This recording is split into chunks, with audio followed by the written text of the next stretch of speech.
Olá, este é o Arquivo Vivo. Como eu costumo sempre dizer, aqui você é bem informado sobre os fatos que acontecem em São Paulo, no Brasil, no mundo, o trabalho da polícia, o trabalho da justiça, o trabalho do Ministério Público e o trabalho da perícia, que é fundamental, comigo, Renato Lombardi. E eu, Percival de Souza, junto com o Lombardi, para mostrar exatamente isso. Um trabalho decisivo da Polícia Científica sobre a morte de uma menininha de apenas 12 anos de idade. E é exatamente. Hoje nós vamos falar em detalhes a história de Vitória Gabrielli. Vitória Gabrielli tinha 12 anos, como disse o Percival. No dia 8 de junho de 2018, em Araçariguama, um município aqui pertinho da Grande São Paulo. Bonita, inteligente, andava de patins, caminhando de patins até uma praça, quando essa garota foi vista sendo levada para dentro de um carro, Percival. Exatamente, ela tinha esse hábito, gostava muito de fazer isso, punha seu par de patins e ia para esse local que você mencionou. Ela sumiu, desapareceu. Imagens mostraram ela entrando num carro. Dava a impressão de que ela entrou um pouco arrebatada, mas ao mesmo tempo dava a impressão de que ela conhecia aquele casal. De fato, provado. Ela entrou no carro com o casal. Pois é, isso aconteceu no dia 8 de junho, como eu disse, de 2018. Nesta praça em Araçariguama tinha um ginásio em que os jovens, os adolescentes, as crianças iam para esse ginásio para poder se divertir. E aí, como disse o Percival, ela foi vista entrando num carro, tinha um casal e tinha mais uma pessoa, não é? E ela desapareceu e o corpo foi encontrado. O corpo foi encontrado no dia 16. E quem encontrou foi o cachorro. Exatamente, uma cadela bazuca, não é o nome da cadela. E é curioso, Renato, que a polícia fez muitas buscas com cães farejadores, né? Que não encontraram nada. Essa cadela é uma vira-latas. Foi ela que localizou. E isso 10 dias depois do sumiço da Vitória, né? Vitória, a menininha de 12 anos, estava com as mãos e os pés amarrados e o corpo estava também amarrado numa pequena árvore. Foi um encontro sinistro isso. Eu lembro, foi num sábado. O jornalismo da Record foi procurado pela mãe que assiste os noticiosos do jornalismo da Record. E o jornalismo deu muita cobertura, muito apoio. Nós começamos a cobrar isso. E a polícia começou a investigar. A informação de que o casal e um outro homem tinham sido vistos dentro de um carro com a Vitória fez com que a polícia chegasse a um dos suspeitos do começo, Júlio César. Júlio César começou a contar umas histórias no começo que estavam atrapalhando um pouco até a polícia. Exatamente. Eu fui diariamente a Araçariguama para acompanhar o caso da Vitória.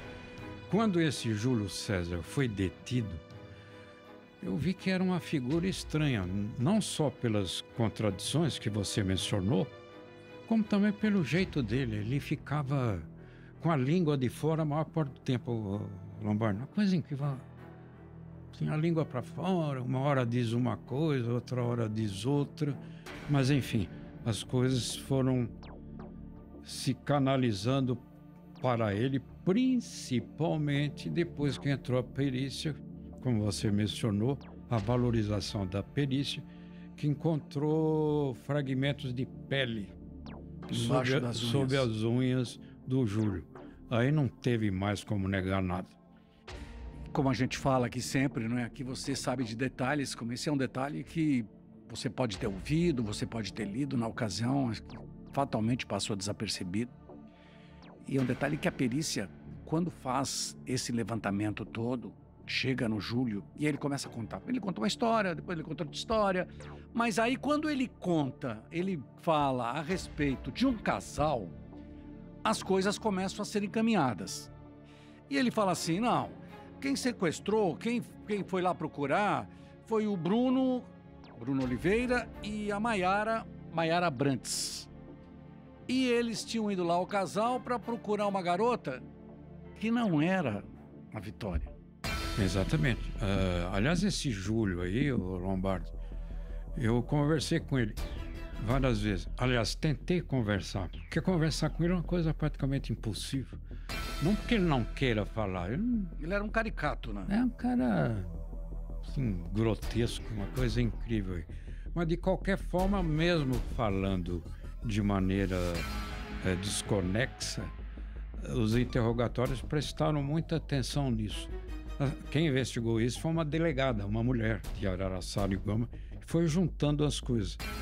Então, nesse momento, foi possível fazer o que ele mencionou vagamente, ou seja, a menção a esse casal e o carro, e a Vitória entrando no carro, com as imagens que eram disponíveis. Havia imagens desse casal. Então, as coisas aí se cruzaram. Porque esse casal aí demorou a entrar na história. Ele contava uma hora, ele contava uma história, outra hora ele contava outra história. Ele chegou num ponto em que quase ele foi desacreditado. Claro. Por ser exatamente essa figura caricata. E não foi contradição de uma ou duas vezes. Ele apresentou mais ou menos 10 histórias completamente diferentes uma na outra. Só que quando ele começou a falar do casal, ele começou a bater firme no casal. E o Bruno, que é uma pessoa super inteligente, e tem uma imagem que foi obtido pelo jornalismo da Record, os dois estavam numa cela em que o Bruno fala, fala a verdade, conta aí, eu não fiz isso, eu não fiz aquilo, não sei o que lá. Só que essa postura, aos poucos, ela foi sendo derrubada pela polícia. Nós divulgamos essa imagem, bem lembrado por você, Lombardi. Eles estavam presos num lugar que tem um corredor Isso. com muitas celas. Eles não ficavam exatamente próximos um do outro, mas pela distância eles se comunicavam aos berros, né? Aí então era assim, só pôr a mão na boca, você precisa contar a verdade, eu não tenho nada a ver com isso, me tira dessa. Aí faziam troca de opiniões, de informações. Isso foi captado e gravado por uma escuta ambiental, e a polícia, a partir disso, os diálogos eram longos, foi se firmando a convicção de participação junto com o Júlio César. Porque o Júlio, quando ele foi preso, foi solto, foi preso, foi solto, aí foi preso. Foi preso, foi solto, mas ficava sob vigilância. Sempre, exato. Foi para outro lugar, foi para outro. A gente sabe que quando o crime tem como vítima uma criança, provoca muito mais a revolta ainda, não só da população, como também de quem está preso, né? E aí, a partir do instante em que o casal também, porque o casal demorou para ser preso. Eu lembro que nós, do jornalismo da Record, chegamos a entrevistá-lo no começo e ele contou uma história, contou outra história, até a polícia se convencer, porque é o que eu costumo dizer aqui, né? O jornalista quer tudo para ontem e cobrar o para hoje. A polícia até é mais com calma, porque a partir do instante, tem hora que a gente precisa acelerar a polícia, porque a polícia também não se acelera. Mas nesse caso aqui, a investigação ela foi andando, até quando a polícia teve certeza de que o casal estava envolvido. Pois é, como você disse, Lombardi, o ritmo da investigação é outro. Agora, nesse trabalho que nós fizemos aqui na Record TV, teve momentos incríveis, como, por exemplo, a entrevista com o casal. Ele na porta de casa. Isso. E ela lá dentro. Mas os dois, Lombardi, com uma naturalidade, que depois a gente constataria, uma naturalidade espantosa. Parece que não tinha acontecido nada. Mas, enfim, chegou ao ponto que não era possível negar mais. Eu lembro que o link era feito na casa da mãe da Vitória Gabriele. E chegou-se até na época a dizer que a suspeita até sobre o pai, que era separado. O pai era separado, tinha uma outra família. E, quer dizer, as especulações todas, até que a polícia fecha o cerco. A partir do tanto que fecha o cerco, veio a motivação. Pegaram a Vitória Gabriele por engano, que era por uma cobrança de R$7 mil de um traficante que era ligado ao Bruno e à Maiara. Exatamente. Particularmente, o Bruno devia essa importância em dinheiro que você mencionou a traficantes. E traficante, como você sabe, tanto quanto eu, não vende fiado, não vende a crédito, não aceita inadimplência. Então, para forçar, depois de ameaçar o pai, eles resolveram fazer esse constrangimento. Sequestra a menina, o pai é obrigado a pagar. Foi isso que eles fizeram. Só que o alvo verdadeiro era uma menina também, que coincidentemente se chamava Vitória também, mas a Vitória Gabriele, a verdadeira Vitória Gabriele, não tinha nada a ver com isso. Então ela foi capturada, arrebatada, simplesmente por engano. O alvo não era ela, era uma vingança na cobrança de uma dívida. Que foi um absurdo, né? Então os laudos todos ficaram prontos. Esse detalhe da pele da menina embaixo da unha, que é do Júlio César, que também tinha ajudado a arrebatar a garota para colocá-la dentro do carro. E aí o casal foi preso, o Júlio foi preso e o caso foi para a justiça. Exatamente, o inquérito concluiu-se com o indiciamento do casal e do Júlio César, com muitas informações consideradas robustas, suficientemente incriminatórias para condenar os dois. E esses exames foram decisivos e prolongados, porque a polícia científica levou as amostras genéticas para laboratórios especializados, até encontrarem pelo DNA, que é o nosso código genético, os pontos de coincidência para elaborar um laudo absolutamente indiscutível em termos científicos, que colocava o Júlio César diretamente na cena do crime. Não havia, Lombardi, como negar essa circunstância. Por isso que quando a gente fala a respeito da perícia técnica, o laudo técnico ele é fundamental como prova, é uma prova concreta, super concreta. E como o Bruno e a Maiara, eles negavam com conhecimento, assim como dissesse, não, nós não temos nada com a história. Então ficou aquela história, até que no momento quando fechou a investigação e aí o inquérito foi concluído, eles foram para a justiça. E aqui no Brasil é assim, não é? Eu acho que desses anos todos eu sempre achei que um dia mudaria, mas não, por enquanto não muda e acho que não vai mudar. Tudo é feito na polícia, depois tudo é refeito, com exceção das provas técnicas, na justiça. É instrução criminal, né? Então, o correto seria você concluir o inquérito aqui e já mandar para análise do Ministério Público, já para colocar para julgamento. Não, eles foram novamente ouvidos da justiça. Porque nessa repetição, que é uma instrução criminal, é feito tudo novamente, você tem razão, é um replay. Mas com base nesse replay, o juiz que está fazendo as audiências, ele decide se emite uma sentença de pronúncia ou impronúncia. Se ele pronunciar, o acusado, no caso dos acusados, vão ser submetidos a julgamento pelo tribunal do júri. Se não forem pronunciados, não há julgamento.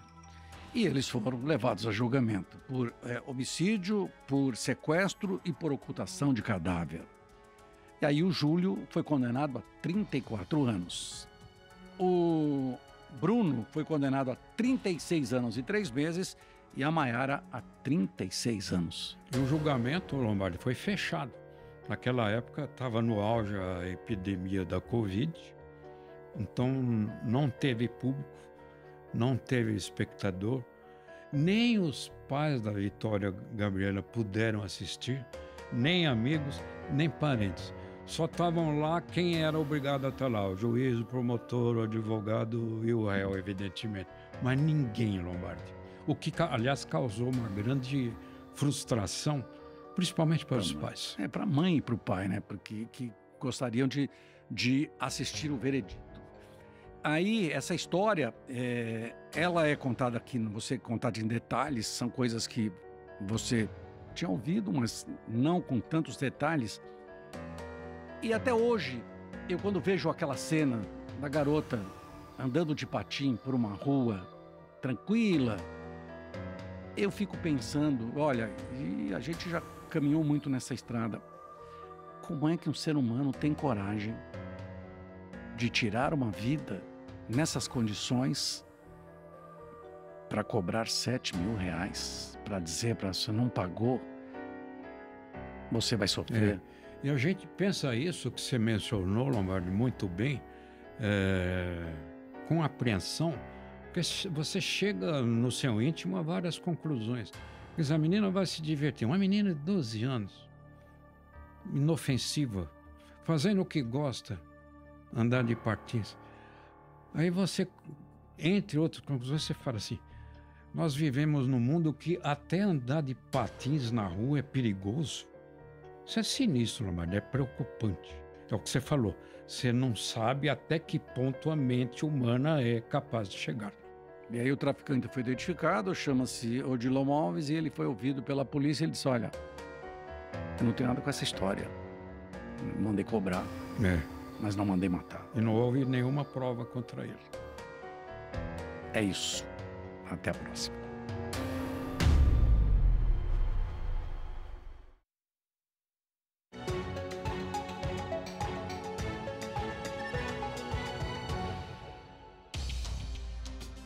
Olá, este é o Arquivo Vivo.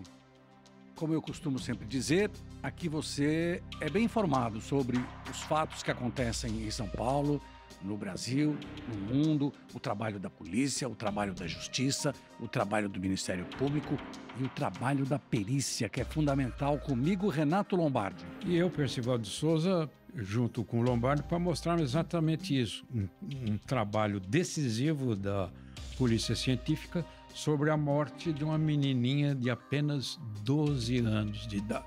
E é exatamente. Hoje nós vamos falar em detalhes a história de Vitória Gabriele. Vitória Gabriele tinha 12 anos, como disse o Percival. No dia 8 de junho de 2018, em Araçariguama, um município aqui pertinho da Grande São Paulo. Bonita, inteligente, andava de patins, caminhando de patins até uma praça, quando essa garota foi vista sendo levada para dentro de um carro, Percival. Exatamente, ela tinha esse hábito, gostava muito de fazer isso, punha seu par de patins e ia para esse local que você mencionou. Ela sumiu, desapareceu. Imagens mostraram ela entrando num carro. Dava a impressão de que ela entrou um pouco arrebatada, mas ao mesmo tempo dava a impressão de que ela conhecia aquele casal.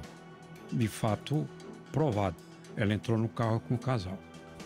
Pois é, isso aconteceu no dia 8 de junho, como eu disse, de 2018. Nesta praça, em Araçariguama, tinha um ginásio em que os jovens, os adolescentes, as crianças iam para esse ginásio para poder se divertir. E aí, como disse o Percival, ela foi vista entrando num carro, tinha um casal e tinha mais uma pessoa, não é? E o corpo, ela desapareceu e o corpo foi encontrado. O corpo foi encontrado no dia 16. E quem encontrou foi o cachorro. Exatamente, uma cadela bazuca, não é o nome da cadela. E é curioso, Renato, que a polícia fez muitas buscas com cães farejadores, né? Que não encontraram nada. Essa cadela é uma vira-latas. Foi ela que localizou. E isso 10 dias depois do sumiço da Vitória, né? Vitória, a menininha de 12 anos, estava com as mãos e os pés amarrados e o corpo estava também amarrado numa pequena árvore. Foi um encontro sinistro isso. Eu lembro, foi num sábado. O jornalismo da Record foi procurado pela mãe que assiste os noticiosos do jornalismo da Record. E o jornalismo deu muita cobertura, muito apoio. Nós começamos a cobrar isso. E a polícia começou a investigar. A informação de que o casal e um outro homem tinham sido vistos dentro de um carro com a Vitória fez com que a polícia chegasse a um dos suspeitos do começo, Júlio César. Júlio César começou a contar umas histórias no começo que estavam atrapalhando um pouco até a polícia. Exatamente. Eu fui diariamente a Araçariguama para acompanhar o caso da Vitória. Quando esse Júlio César foi detido, eu vi que era uma figura estranha, não só pelas contradições que você mencionou, como também pelo jeito dele. Ele ficava com a língua de fora a maior parte do tempo, Lombardi. Uma coisa incrível. Assim, a língua para fora, uma hora diz uma coisa, outra hora diz outra. Mas, enfim, as coisas foram se canalizando para ele, principalmente depois que entrou a perícia, como você mencionou, a valorização da perícia, que encontrou fragmentos de pele sob as unhas do Júlio. Aí não teve mais como negar nada. Como a gente fala aqui sempre, não é? Aqui você sabe de detalhes, como esse é um detalhe que você pode ter ouvido, você pode ter lido na ocasião, fatalmente passou desapercebido. E é um detalhe que a perícia, quando faz esse levantamento todo, chega no Júlio e ele começa a contar. Ele conta uma história, depois ele conta outra história, mas aí quando ele conta, ele fala a respeito de um casal, as coisas começam a ser encaminhadas. E ele fala assim, não, quem sequestrou, quem foi lá procurar, foi o Bruno Oliveira e a Maiara Brantes. E eles tinham ido lá ao casal para procurar uma garota que não era a Vitória. Exatamente. Aliás, esse Júlio aí, o Lombardi, eu conversei com ele várias vezes. Aliás, tentei conversar, porque conversar com ele é uma coisa praticamente impossível. Não porque ele não queira falar. Ele era um caricato, né? É um cara, assim, grotesco, uma coisa incrível. Mas, de qualquer forma, mesmo falando de maneira desconexa, os interrogatórios prestaram muita atenção nisso. Quem investigou isso foi uma delegada, uma mulher de Araçariguama, que foi juntando as coisas. Então, nesse momento, foi possível fazer o que ele mencionou vagamente, ou seja, a menção a esse casal e o carro, e a Vitória entrando no carro, com as imagens que eram disponíveis. Havia imagens desse casal. Então, as coisas aí se cruzaram. Porque esse casal aí demorou a entrar na história. Ele contava uma hora, ele contava uma história, outra hora ele contava outra história. Ele chegou num ponto em que quase ele foi desacreditado. Claro. Por ser exatamente essa figura caricata. E não foi contradição de uma ou duas vezes. Ele apresentou mais ou menos 10 histórias completamente diferentes uma na outra. Só que quando ele começou a falar do casal, ele começou a bater firme no casal. E o Bruno, que é uma pessoa super inteligente, e tem uma imagem que foi obtido pelo jornalismo da Record, os dois estavam numa cela em que o Bruno fala, fala a verdade, conta aí, eu não fiz isso, eu não fiz aquilo, não sei o que lá. Só que essa postura, aos poucos, ela foi sendo derrubada pela polícia. Nós divulgamos essa imagem, bem lembrado por você, Lombardi. Eles estavam presos num lugar que tem um corredor Isso. com muitas celas. Eles não ficavam exatamente próximos um do outro, mas pela distância eles se comunicavam aos berros, né? Aí então era assim, só pôr a mão na boca, você precisa contar a verdade, eu não tenho nada a ver com isso, me tira dessa. Aí faziam troca de opiniões, de informações.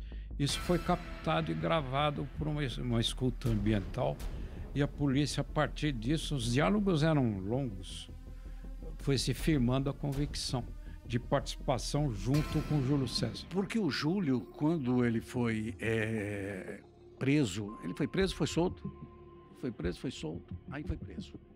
Foi preso, foi solto, mas ficava sob vigilância. Sempre, exato. Foi para outro lugar, foi para outro. A gente sabe que quando o crime tem como vítima uma criança, provoca muito mais a revolta ainda, não só da população, como também de quem está preso, né?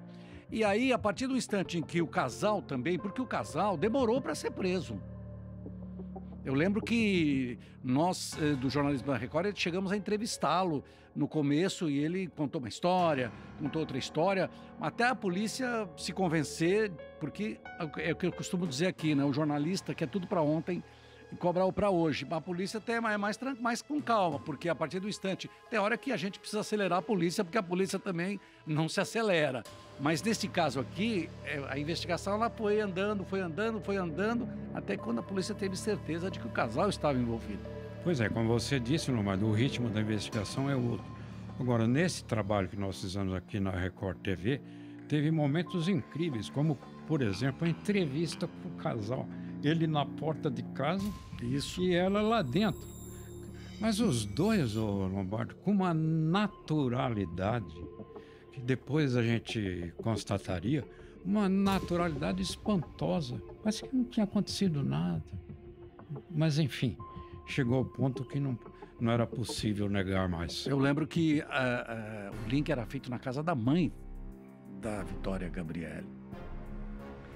E chegou-se até na época a dizer que a suspeita até sobre o pai, que era separado. O pai era separado, tinha uma outra família. E, quer dizer, as especulações todas, até que a polícia fecha o cerco. A partir do tanto que fecha o cerco, veio a motivação. Pegaram a Vitória Gabrielli por engano, que era por uma cobrança de R$7 mil de um traficante que era ligado ao Bruno e à Maiara. Exatamente. Particularmente, o Bruno devia essa importância em dinheiro que você mencionou a traficantes. E traficante, como você sabe tanto quanto eu, não vende fiado, não vende a crédito, não aceita inadimplência. Então, para forçar, depois de ameaçar o pai, eles resolveram fazer esse constrangimento. Sequestra a menina, o pai é obrigado a pagar. Foi isso que eles fizeram. Só que o alvo verdadeiro era uma menina também, que coincidentemente se chamava Vitória também, mas a Vitória Gabrielli, a verdadeira Vitória Gabrielli, não tinha nada a ver com isso. Então ela foi capturada, arrebatada, simplesmente por engano. O alvo não era ela, era uma vingança na cobrança de uma dívida. Que foi um absurdo, né? Então os laudos todos ficaram prontos. Esse detalhe da pele da menina embaixo da unha, que é do Júlio César, que também tinha ajudado a arrebatar a garota para colocá-la dentro do carro. E aí o casal foi preso, o Júlio foi preso e o caso foi para a justiça. Exatamente. O inquérito concluiu-se com o indiciamento do casal e do Júlio César, com muitas informações consideradas robustas, suficientemente incriminatórias para condenar os dois. E esses exames foram decisivos e prolongados, porque a polícia científica levou as amostras genéticas para laboratórios especializados, até encontrarem pelo DNA, que é o nosso código genético, os pontos de coincidência para elaborar um laudo absolutamente indiscutível em termos científicos, que colocava o Júlio César diretamente na cena do crime. Não havia, Lombardi, como negar essa circunstância. Por isso que quando a gente fala a respeito da perícia técnica, o laudo técnico ele é fundamental como prova, é uma prova concreta, super concreta. Como o Bruno e a Maiara, eles negavam com conhecimento, assim como dissesse, não, nós não temos nada com a história. Então, ficou aquela história, até que no momento quando fechou a investigação, e aí o inquérito foi concluído, eles foram para a justiça, e aqui no Brasil é assim, não é? Eu acho que desses anos todos eu sempre achei que um dia mudaria, mas não, por enquanto não muda e acho que não vai mudar. Tudo é feito na polícia, depois tudo é refeito, com exceção das provas técnicas, na justiça. É instrução criminal, né? Então, o correto seria você concluir o inquérito aqui e já mandar para análise do Ministério Público, já para colocar para julgamento. Não, eles foram novamente ouvidos na justiça. Porque nessa repetição, que é uma instrução criminal, é feito tudo novamente, você tem razão, é um replay. Mas com base nesse replay, o juiz que está fazendo as audiências, ele decide se emite uma sentença de pronúncia ou impronúncia. Se ele pronunciar, o acusado, no caso dos acusados, vão ser submetidos a julgamento pelo tribunal do júri. Se não forem pronunciados, não há julgamento. E eles foram levados a julgamento por homicídio, por sequestro e por ocultação de cadáver. E aí o Júlio foi condenado a 34 anos. O Bruno foi condenado a 36 anos e 3 meses e a Maiara a 36 anos. E o julgamento, Lombardi, foi fechado. Naquela época estava no auge a epidemia da Covid, então não teve público, não teve espectador, nem os pais da Vitória Gabriela puderam assistir, nem amigos, nem parentes.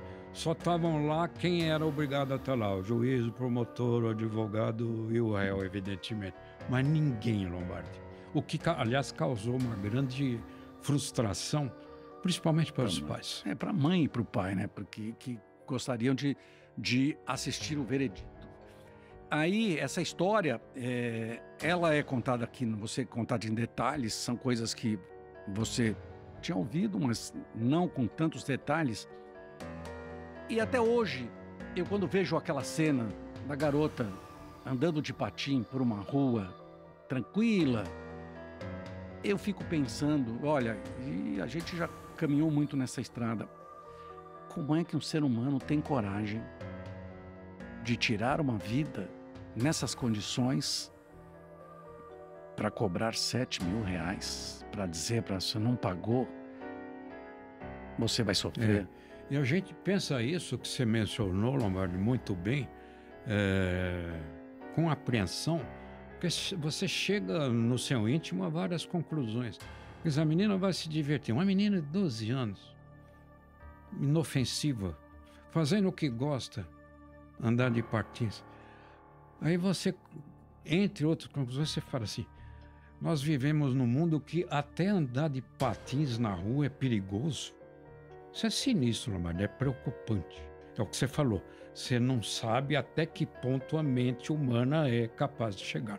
E aí o traficante foi identificado, chama-se Odilon Alves, e ele foi ouvido pela polícia. Ele disse, olha, eu não tenho nada com essa história. Mandei cobrar, mas não mandei matar. E não houve nenhuma prova contra ele. É isso. Até a próxima.